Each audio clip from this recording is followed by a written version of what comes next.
बिस्मिल्लाहिर्रहमानिर्रहीम। आदाब। Lahore railway station के करीब छोटे से इलाके सीरा सुल्तान में शरीफ बरादरान के वालिद साहब मियाँ शरीफ ने छोटा सा कारखाना लगाया। स्टील के इस कारखाने से स्टील की कुछ अशिया बनाते और साथ वाली मार्केट में जाके बेच देते।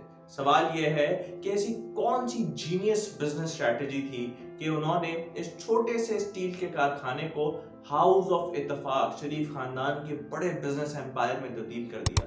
क्या किसी और का दस्ते शफकत था या अपना जोर बाजू, ये जानेंगे हम इस वीडियो में। मियां शरीफ अपना कारोबार बढ़ाते गए। कोट लखपत रेलवे स्टेशन लाहौर के करीब वाक़ एक इंडस्ट्रियल प्लॉट में 1962 में इत्तेफाक फाउंड्री एंड वर्क्स लिमिटेड की बुनियाद रखी। लेकिन कुछ ही साल बाद इत्तेफाक फाउंड्री वर्क्स लिमिटेड को भुट्टो साहब की नेशनलाइजेशन प्रोग्राम में नेशनलाइज कर दिया गया और उसका नाम Lahore engineering and works limited रख दिया गया। उस वक्त इस कंपनी के ज़ेर मुलाजमत तकरीबन 2000 लोग थे। ये रोलर्स और मुख्तलिफ स्टील के प्रोडक्ट्स जो है वो बेचा करती थी। मियां शरीफ ने फैसला किया कि वो यूएई में जाके एक स्टील की फाउंड्री सेट करेंगे।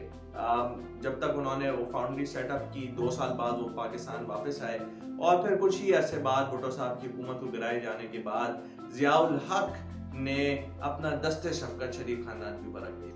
दस्ते शफकत कुछ इस तरीके से रखा गया कि ना सिर्फ अपना कारोबार वापस मिला बल्कि 1981 में पंजाब की वजारत खजाना भी नवाज शरीफ साहब की झोली में आ गई। और फिर अंग्रेजी का एक फ्रेज है, नेवर लुक्ड बैक। वाकई इन्होंने कभी पीछे मुड़ के देखा ही नहीं। वजारत खजाना मिलने से पहले सिर्फ और सिर्फ 5 कंपनियां थीं शरीफ खानदान की बिजनेस ग्रुप के अंदर, और वजारत खजाना मिलने के फौरन बाद brother steel mill, textile mill, sugar mill और मुख्तलिफ किस्म की बिजनेसेस और कारखाने सेट कर लिए गए। मैं आपको सिर्फ और सिर्फ इंडस्ट्रीज का नाम बता रहा हूँ।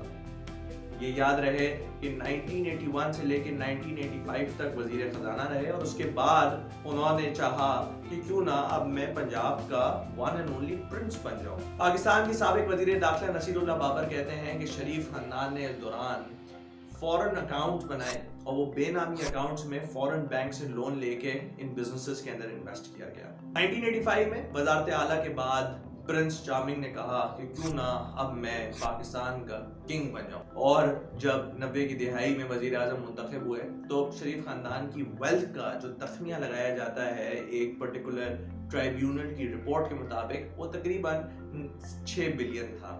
ये टोटल इनके ग्रुप की वर्थ और वैल्यू है। और जैसे ही ये वजीर आजम बने 1994 में एक तखमिया के मुताबिक इत्तेफाक ग्रुप की टोटल वेल्थ 21 बिलियन थी। सिर्फ ये ही नहीं बल्कि जो कंपनियों की तादाद मैंने आपको शुरू में बताई 5 थी, वो वजारत खजाना के बाद और ज्यादा हुई और 1994 में वो कंपनियों की तादाद सिर्फ शरीफ ब्रदर्स की, पूरे इत्तेफाक ग्रुप की बात नहीं कर रहा, सिर्फ शरीफ ब्रदर्स की वो तादाद 26 तक पहुंच गई। 26 से 28 कंपनियों की लिस्ट आपके सामने मौजूद है और इसके ऊपर कुछ ज्यादा कहा नहीं जा सकता। इस पूरी कहानी का खुलासा अगर सिर्फ अल्लामा इकबाल के इन 2 अशआर से कर दिया जाए तो क्या ही खूब होगा। पुरानी सियासत गिरी ख्वार है, जमीन मीर और सुल्तान से बेजार है।